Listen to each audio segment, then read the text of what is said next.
എന്നെ സ്നേഹിക്കുന്നുണ്ടെങ്കിൽ എന്നെ ഞാനായി അംഗീകരിച്ചേക്ക്.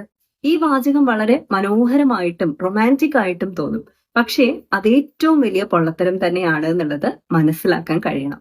കാരണം അവിടെ പങ്കാളി രണ്ട് കാര്യങ്ങളാണ് പറയുന്നത്. ഒന്ന്, ഞാൻ എന്റെ മുറിവുകൾ, എന്റെ ട്രോമാറ്റിക് ആയിട്ടുള്ള എക്സ്പീരിയൻസ് ഇതിനൊന്നും റെസ്പോൺസിബിലിറ്റി എടുക്കില്ല. രണ്ട്, ഞാൻ കാരണം നിങ്ങൾക്കുണ്ടാകുന്ന മുറിവുകൾക്കും ഞാൻ യാതൊരു വിധത്തിലുള്ള എഫേർട്ടും എടുത്ത് പരിഹരിക്കാൻ പോകുന്നില്ല എന്നുള്ളത്. റിലേഷൻഷിപ്പിലേക്ക് നിങ്ങൾ കടക്കുകയാണെങ്കിൽ അവിടെ ഒരുമിച്ച് വളരും എന്നുള്ള ഒരു പ്രോമിസ് കൂടിയാണ് കൊടുക്കുന്നത്.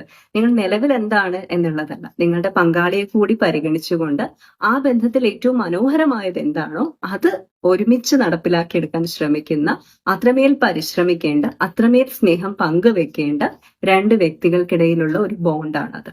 അപ്പൊ അതുകൊണ്ട് തന്നെ ഞാൻ മാറില്ല എന്നല്ല, ഒരു വ്യക്തിയെ മാറ്റിയെടുക്കാൻ നമുക്ക് സാധിക്കില്ല. അവർ തന്നെ ചിന്തിക്കണം, അല്ലെ, എനിക്ക് ഇങ്ങനെയുള്ള നെഗറ്റീവ്സ് ഉണ്ട്, ഇത് ഞാൻ തിരുത്തണം, ആ ഒരു ഫീഡ്ബാക്ക് ആ രീതിയിൽ ഞാൻ അക്സെപ്റ്റ് ചെയ്തുകൊണ്ട് എനിക്ക് ഈ വ്യക്തിക്ക് എന്റെ ഏറ്റവും ബെസ്റ്റ് നൽകാൻ കഴിയണം എന്നൊക്കെയുള്ള ചിന്ത അവരുടെ മനസ്സിൽ വരുമ്പോഴാണ് ആ ബന്ധം വളരുന്നത്. അല്ലെങ്കിൽ ആ ബന്ധം വളരില്ല, തളർന്നു പോകും.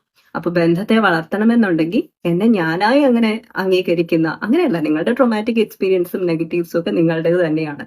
അത് മാറ്റിയെടുക്കാൻ നിങ്ങൾ ശ്രമിക്കേണ്ടത്. പങ്കാളിക്ക് അതെപ്പോഴും ഇങ്ങനെ സഹിച്ചുകൊണ്ടിരിക്കുമ്പോൾ അതൊരു ടോക്സിക് റിലേഷൻഷിപ്പിന്റെ എഫക്റ്റ് ആയിരിക്കും കൊടുക്കുക.